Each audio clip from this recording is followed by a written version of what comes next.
fear is not that it'll go badly. It's, well, what if the guy says yes? Now what do I say? I'm outclassed. Don't you know that feeling? I do. To be like Daniel means we're going to be standing apart. We're going to speak the truth to important people and not be negligent or procrastinating. It's that chapter 6, verse 4 in the list of key verses. I definitely wanted to put that one in there. We mustn't be negligent.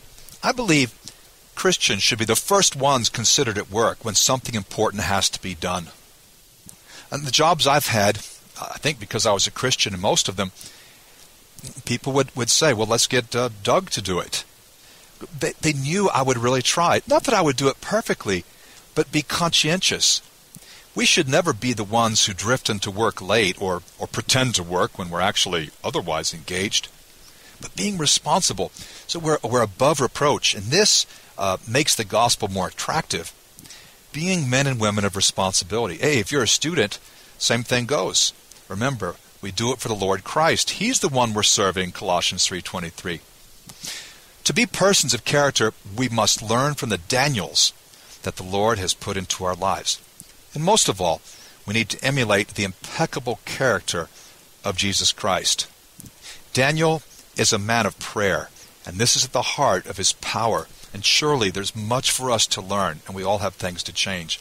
It has implications for us and our daily living. There are, of course, some incredible biblical parallels to Daniel. I think you may already have noticed how similar his story is to Joseph's, how he's taken into captivity, rises up, becomes an important government official, speaks to kings. Probably the best parallel is between Daniel and Jesus Christ. After I studied the book of Daniel in preparation for the podcast, I spent a little bit of time in a commentary series I really think is very good. And I'd like to share with you a paragraph from a commentary. It's by John Goldingay. It says, he too, this is comparing Jesus and Daniel, he too is a victim of conspiracy and betrayal from people whose position is threatened by him, and who seek occasion to manipulate higher authorities into executing him, professing that they have no king but Caesar. They too will eventually pay for their hostility, along with their children.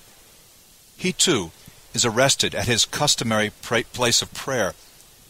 These higher authorities too find no fault in him, and labor to free him, but are reminded that the law forbids it. He too has to rely on God to deliver him, as his tomb is sealed. Indeed, he actually dies. An injury could be found on him after he comes back from the dead. More extraordinary is it, then, that very early at sunrise, he too is discovered to be alive after all. What an amazing parallel. Let's not miss the Christology of these golden Old Testament passages. Well, what do we learn about God? Well, there are four things that I get from the story of Daniel, which I think show us about the character of God first. God will be with us. Even though we live and move amidst a culture that's hostile to the way of truth, God will be with us. We may feel like foreigners and strangers and just weird aliens. No one's really on our wavelength. God will be with us. Second, God alone is the worthy object of our worship. Third, God moves in the life of the one who prays. We've studied the life and character of an amazing person, and we've seen that his prayer is at the center. God moves in the life of the one who prays. And last, God honors the person who honors him.